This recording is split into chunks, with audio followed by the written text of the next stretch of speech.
they can go to sleep. Elves can go to sleep. It never says or suggests anywhere in the rules that elves don't sleep. Today, I am going to talk about long rests. Specifically, I'm going to talk about how trance and meditation, and trance, not like I mean the trance that an elf can do in 5e D&D, and trance that also can be referred to as meditation, and how it can help you in your own life. So sit back and relax here as we dig into today's DnDaily. This is going to be number 114. Welcome and thank you for joining me. I'm Gregory and you're watching 1 in 20 D&D. So let's get right into this. I want to address a rule that I think, or maybe not even a rule, but an element of the game that I think gets misunderstood, misinterpreted, and just generally twisted in Dungeons & Dragons. And I'm going to share with you some of my own thoughts about how realizing and using this skill, if you want to call it that, or trait, can actually help you in your own life. It has hugely helped me in my life, and I just want to share this with you because, as I've mentioned before, and the reason I've been doing these Mental Health Mondays is that I'm a certified hypnotherapist and a meditation teacher. So, being that I am skilled in meditation, I have been meditating myself for many years. I do my own personal version of meditation, but I understand several different styles. And first and foremost, I should say, depending on what your belief system is, one way to think of meditation is prayer. Many people that actually pray, what they're doing when they pray could be described as meditation. So I just want to share that with you as just a little tidbit. First, let me talk about meditation and how it will benefit you, and then I'll get into the rules in 5e, why that's actually important to understand. So, meditation, quite simply, is an amazing skill, and it has massively affected my life. In fact, one of the ways I use it frequently is when I'm feeling like if I don't get enough sleep, so I'm feeling like lethargic or sluggish or run down, I will spend 10, 15, 20 minutes, and it could even be just 5 minutes of meditation, which is quieting down, closing my eyes, and relaxing. That's basically what meditating is in a very simple, like super simple way. That's what meditation is. You close your eyes, you relax, sit comfortably, and just kind of let things go. And you can pick that all up later if you want to, but that's essentially what meditation is. There are many different styles. There's like transcendental meditation, there is visualization, there are guided meditation. So there's many different ways to approach meditation. And I encourage you to investigate and find the one that works for you. If this is something that interests you and you would like more information from me, yours truly, I do have another YouTube channel with my own name, Gregory Festo, that has very little to do with Dungeons and Dragons, but more to do with meditation. I've got one over there you can check out, as well as you can just send me a message. I would love to share my experience and understanding with you on a larger scale. That being said, back to the topic at hand, meditation is something that when you're feeling stressed out or overwhelmed, I have found in my own life, this has been the single best tool in my tool bag to implement, to just make me feel better, to like lift my spirits, to help me in every way. I just can't talk enough about the benefits without telling you my own story, in the sense that, like, when I was a younger guy in my in my 20s, teens, 20s, I was kind of a wreck up here, for real. Some days I still feel like that today. However, I've learned skills that have helped me calm myself down, ground myself, focus my life, focus my mind. And the truth is, meditation is one of the big ones. It's one of the main ones. It might be the main one that has helped me. So meditation is something that absolutely can benefit everyone. Everyone, for real. And if you have the right person that kind of instructs you and shares with you their knowledge and understanding and their guidance, it can actually help with like really major stuff too. Like serious issues, PTSD and things like that, or other, anxiety disorders and so forth. And I'm not trying to give medical advice. That is not at all what this is about.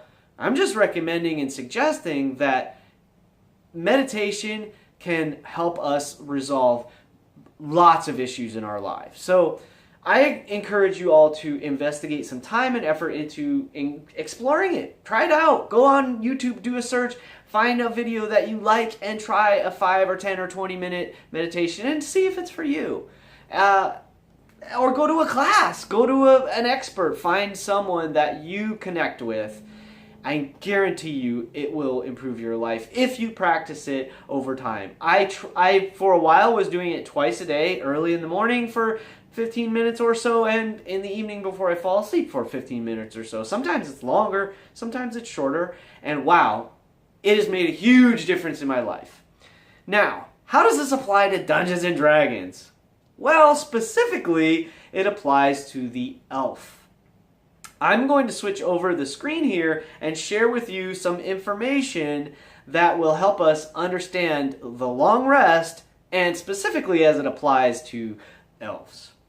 Okay, first and foremost, let's take a look at the long rest. This is from Roll20.net, the compendium. This is information that's readily available. It's in your player's handbook and so forth. But let's just take a look at this. The long rest is a period of downtime, at least 8 hours long, which your character sleeps or performs light activities. Now, what are light activities? It can be reading, talking, eating, or standing watch for no more than 2 hours. Now, that's pretty straightforward. And obviously, if the rest is interrupted, you lose the benefit of that long rest. You have to start over. One thing that's really crucial to know is down here at the bottom, it says a character can benefit from more, can't benefit from more than one long rest in a 24-hour period. So essentially, once per day, you get to take a rest that allows you to fully regain your hit points, and your hit dice is half of those numbers are restored, and you also restore your spell slots and your character, abilities and stuff that's based on your class. Now, that's long rest. Let's switch over now to the actual specific elf. When we look at the racial traits for elves, this information here is specifically taken from Wizards of the Coast. This is dnd.wizards.com. These are the rules answered from, this is 2015, so it's actually even a while back, but it's pretty straightforward. So the racial traits: does the trance trait allow an elf to finish a long rest in 4 hours? First answer, the intent is no. It does let an elf meditate for 4 hours and feel the way a human does after sleeping for 8 hours. So in summary, what it means is that, and you can read this on your own, but basically your elf has to spend 8 hours involved in the long rest. And it goes on to say that essentially you can spend 4 hours in trance, and then an additional 4 hours of light activity.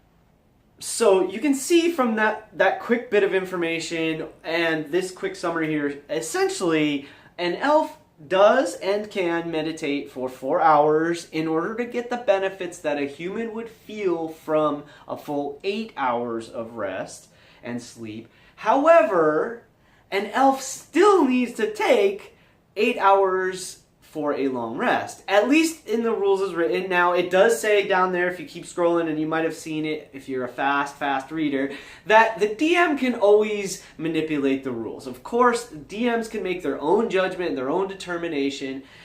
By all means, please have at. What I'm suggesting is that an elf when they meditate, they still need to relax for another 4 hours. So 4 hours of meditation in trance plus 4 hours of just downtime, which is like they're writing or journaling, or maybe they're working on a tune on their, instrument, or maybe they're writing poetry, and they give all kinds of these examples. It could be that they're on watch, again, no more than 2 hours on watch, and it could be just that they're simply sitting and talking, or they can go to sleep. Elves can go to sleep. It never says or suggests anywhere in the rules that elves don't sleep.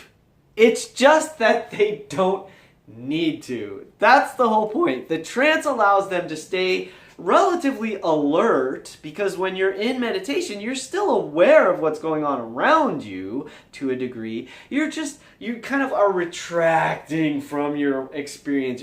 You're lessening the senses. You're closing your eyes. You're reducing your sensory awareness to a degree and relaxing your mind. And that's what it's all about. So when your elf trances, they get the benefit in 4 hours that a human needs 8 hours for. However, in the mechanics of the game, whether you're human or goblin or elf or dragonborn, it doesn't really matter. You still need 8 hours of downtime. 2 of those hours can be used for being on guard. So there you go. That's in a nutshell meditation, long rests, and all of that good stuff. This should clear up some confusion, and of course you can obviously do your own research, your own reading, and so forth, and ultimately it's between you and your DM to decide how it's going to work out in your game, because as I've been saying, my friends, it's your game, play your way. Today, I'm going to talk about long rests. Specifically, I'm going to talk about... I got a better way to do this. So there you go. That's in a nutshell, meditation, long rests, and all of that good stuff. I believe this might clear up some for you. This is taken from, this is actually rules answers from Wizards of the Coast. I'm going to start that over.